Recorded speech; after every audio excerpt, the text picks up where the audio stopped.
खरं म्हणजे अतिशय मनाला वेदना देणारी आणि मनाला चटका लावून जाणारी ही अतिशय दुर्दैवी घटना आज महाराष्ट्रात घडली आहे. खरं म्हणजे असं कुणाच्या स्वप्नातही वाटलं नसेल की अजितदादा एवढ्या लवकर आपल्यातून जातील. ही महाराष्ट्रासाठी अतिशय दुःखद आणि दुर्दैवी घटना अजितदादांच्या जाण्याने झालेली आहे. खरं म्हणजे अजितदादा गेले अनेक वर्ष या महाराष्ट्राच्या राजकारणात नेतृत्व करत होते आणि अतिशय परखड स्पष्ट वक्तेपणा आणि प्रशासनावर असलेली त्यांची पकड आपण पाहिलेली आहे. प्रत्येक गोष्टीचा त्यांना बारीक अभ्यास करून बोलण्याची सवय होती आणि परखड स्पष्ट वक्तेपणा, निर्भीड, रोखठोक बोलणारे असले तरी सुद्धा त्याला चूक म्हणणारे असले तरी सुद्धा अतिशय मनाने ते निर्मळ होते. याचा अनुभव मी स्वतः घेतलेला आहे. त्यांच्यासोबत मी मंत्रिमंडळात देखील काम केलं. मी मुख्यमंत्री असताना त्यांनी उपमुख्यमंत्री म्हणून देखील काम केलं आणि जेव्हा मुख्यमंत्री मी असताना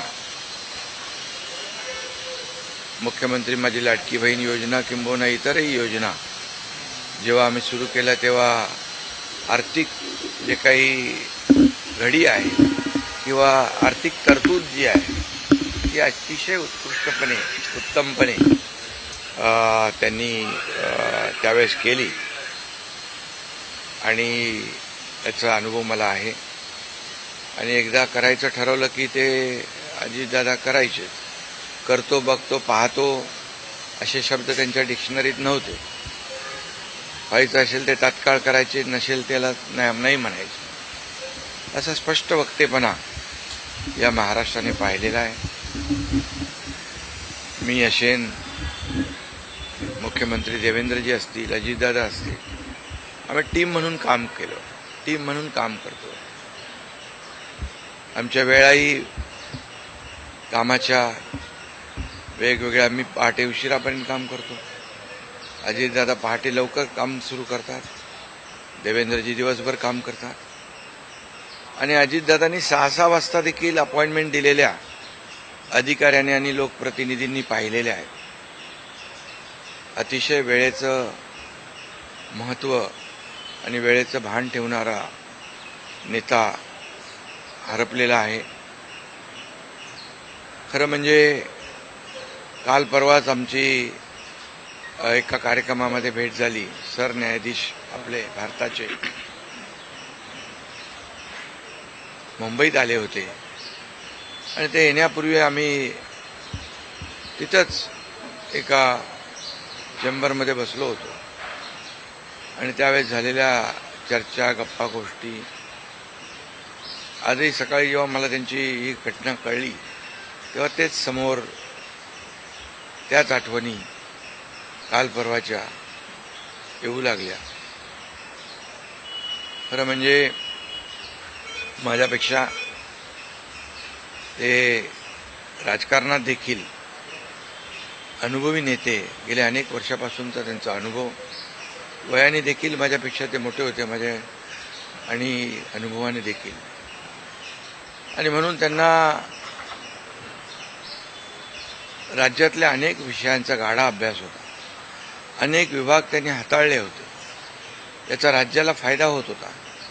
मंत्रिमंडळात देखील ज्यावेळेस काही विषय यायचे त्यावेळेस आपल्या राज्याची आर्थिक परिस्थिती अशी आहे, आपल्याला सर्वांना काटकसर करावी लागेल, अशी अगदी निर्भीडपणे सांगणारे अजितदादा देखील आम्ही अनुभवलेत.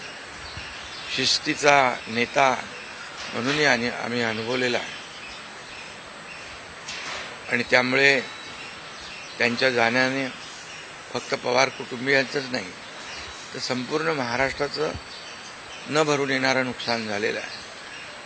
आणि माझ्यापेक्षा वयाने मोठे असल्यामुळे एक जी काय आमची गेल्या अनेक वर्षापासूनची जवळीक निर्माण झाली होती, त्यामुळे राजकारणातले आम्ही तिघजण एक टीम म्हणून काम करत असलो तरीसुद्धा एक मोठा भाऊ हरपल्याची गेल्याची भावना देखील दुःख देखील माझ्या मनामध्ये आहे. आणि मी त्यांना भावपूर्ण आदरांजली अर्पित करीत असतानाच मनामध्ये फार दुःखाच्या भावना आहेत. त्यांचं कुटुंब हे दुःख पचवण्याची क्षमता डोंगरा एवढं दुःख आहे, ही क्षमता ईश्वराने त्यांना प्रदान करावी.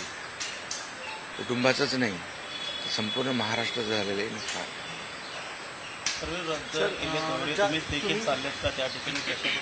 हा, मी आणि मुख्यमंत्री देखील आम्ही जातो आहे. आमचे सहकारी आमच्यातून गेलेत, त्याचं दुःख आहे. म्हणजे सभा होत्या त्याही आज आम्ही रद्द केलेल्या आहे. सर, एक विचार असं वाटतं की तुम्ही आता उल्लेख केला की 2 दिवसांपूर्वी त्यांच्या जवळपास 1-1.5 तास तुम्ही बसलेले होतात, दोघंच खूप गप्पा झाल्या त्या चेंबरमध्ये. असं काही एक त्यांच्या किंवा मंत्रिमंडळात देखील असताना अशी काही त्यांची इच्छा, एखादी योजना किंवा एखादं त्यांना करायचं होतं की तुमच्याशी त्यांनी शेअर केली, आपण हे करूया मिळून महाराष्ट्रासाठी, असं काही? नाही, आम्ही आतापर्यंत एकत्र जेव्हा तेही उपमुख्यमंत्री होते तेव्हा मी मंत्रिमंडळात होतो. मी मुख्यमंत्री असतानाही उपमुख्यमंत्री होते. आता देवेंद्रजी मुख्यमंत्री होते. आम्ही जे काही निर्णय आम्ही घ्यायचो ते निर्णय मिळूनच घ्यायचो. आणि मग एकदा एखादी सूचना आली की मग त्याला तिघांनी बळ देऊन ते पूर्ण करायचं. अजितदादा देखील एकदा कधी कधी असंही म्हणायचे की आपली आर्थिक आता आपली जी काही अर्थव्यवस्था महाराष्ट्राची आहे, काही नवीन योजना केल्यामुळे आपल्याला काटकसर करावी लागेल, पण जेव्हा काही निर्णय आपल्याला घ्यावेच लागतील त्यावेळेस मात्र ते मागे हटत नव्हते. आणि याचा अनुभव देखील आम्ही घेतलेला आहे. न भरून निघणारी पोकळी सातारा असेल, पश्चिम महाराष्ट्र या ठिकाणी देखील कशा प्रकारची तुम्ही पोकळी भरून काढणार आहे? नाही, यामध्ये साताराच नाही आहे तर त्यांचं जे असलेलं जे काही अनुभव आहे हा महाराष्ट्रासाठी होता. त्यांनी प्रतिनिधित्व केल्यामुळे मला वाटतं फार मोठं नुकसान झालेलं आहे, न भरून येणार. शेवटचा प्रश्न, जे काय जसा हा जो विमान अपघात झाला ज्या प्रकारे, काय वाटतं याची चौकशी व्हायला हवी आणि येणाऱ्या काळामध्ये असे अपघात होऊ नयेत, त्यामुळे बिलकुल याची शेवटी आमच्या सहकार्याचा जीव याच्यामध्ये गेला आहे. 6 लोक मृत्युमुखी पडलेले आहेत. त्यामुळे या विमान अपघाताची चौकशी नक्कीच व्हायला पाहिजे, नक्कीच होईल. कारण यापुढे देखील अशा प्रकारचे अपघात होता कामा नये, यासाठी हे गरजेचं आहे आणि त्यासाठी त्याची चौकशी देखील होईल. थोडक्यात हिंदीमध्ये सर, क्या कहोगे? अजित पवार जी का निधन हो गया. बहुत ही आज महाराष्ट्र के लिए एक काला दिन कहूँ, एक दुर्भाग्यपूर्ण घटना कहूँ, एक दुखद घटना कहूँ. ऐसी घटना जो हर एक के एक दिल को दुखाने वाली घटना आज महाराष्ट्र में घटी है. हमारे सहयोगी अजीत दादा पवार जी का प्लेन एक्सीडेंट में दुर्दैवी मृत्यु हुई है. ये हमारे लिए बहुत ही बेहद दुखद है और महाराष्ट्र के लिए भी दुखद है, उनके परिवार के लिए तो बहुत ही दुखद है. और अजीत दादा एक स्पष्ट वक्ता के रूप में जाने जाते थे, एक रोक टोक बोलने वाले, देखता हूँ करता हूँ ऐसे शब्द उनके डिक्शनरी में नहीं थे. जो होना है वो तुरंत करते थे, जो नहीं होना है उसे साफ ना कहते थे. लेकिन वो कड़े शब्दों में कहते भी, लेकिन मन के बहुत अच्छे थे. और इसका अनुभव मैंने लिया है। उनके उप मुख्यमंत्री कार्यकाल में मैंने मंत्री के रूप में काम किया। मैं मुख्यमंत्री था तभी उन्होंने उप मुख्यमंत्री के रूप में काम किया। आज देवेंद्र जी मुख्यमंत्री है, उनमें भी हम दोनों ने उप मुख्यमंत्री के रूप में काम किया है। हम टीम बनकर काम कर रहे थे, महाराष्ट्र को आगे बढ़ा रहे थे। इसमें एक हमारा टीम वर्क था और मेरा काम करने का तरीका जैसे देर रात तक काम करता था। अजीत दादा जल्दी सुबह उठकर उनकी शुरुआत होती थी। देवेंद्र जी भी दिन भर काम करते और सुबह उन्होंने 6 बजे अपॉइंटमेंट दी हुई, ये भी इस राज्य के अधिकारियों को पता है। एक समय को बहुत ही महत्व देने वाले, एक कद्दावर, बहुत ही कर्मठ नेता जो है, समय सूचकता रखने वाले नेता जो है, ये नेता हमारे में से अभी नहीं रहे और ये हमारा और महाराष्ट्र का, उनके परिवार का बहुत काफ़ी बड़ा नुकसान हुआ है। उनको कई अलग अलग विभाग जो है उन्होंने काम किया, उस पर उनको अनुभव था। हर एक विभाग की जानकारी लेके वो अपना स्टेटमेंट करते थे, अपना निर्णय लेते थे। मैं मुख्यमंत्री था तब लाडली बहन योजना या कई योजनाएं हमने तीनों ने मिलकर टीम बनकर शुरू कर दी। उसमें भी अजीत दादा ने बहुत ही योगदान दिया हुआ है। और जैसे अर्थव्यवस्था जो है हमारी महाराष्ट्र की, वो उसके बारे में भी कभी कभी बहुत ही रोक टोक मंत्रिमंडल में उन्होंने बताया भी कि हमारी परिस्थिति ऐसी है, हमें कुछ यहाँ इसमें जोड़ तोड़ करनी पड़ेगी। लेकिन जब जो चीज़ करनी ही है, जो समाज के लिए आवश्यक है, उसमें कभी भी उन्होंने हाथ पीछे नहीं खींचा। अर्थमंत्री होने के नाते उन्होंने काफ़ी योगदान दिया है। मेरे से वो राजनीति में भी अनुभवी थे और उम्र से भी मेरे बड़े थे। एक टीम हमारी थी, एक टीम का एक हिस्सा अभी नहीं रहा है और एक बड़ा भाई हमारे में से गया है, ऐसी भी हमारी भावना है। इसलिए मैं उनको बहुत दुख भरी श्रद्धांजलि अर्पित करता हूँ। उनके परिवार को इस दुख से बाहर आने की शक्ति ईश्वर प्रदान करे, ऐसे ईश्वर से प्रार्थना करता हूँ। सर, 8 बार उप मुख्यमंत्री रह चुके हैं। आपके कुछ दिन पहले उनके साथ महाराष्ट्र के साथ साथ आपके भावुक आपके आंखों में भी नम जैसे आंसू नहीं, कैसे वो उनका स्वभाव ऐसे था।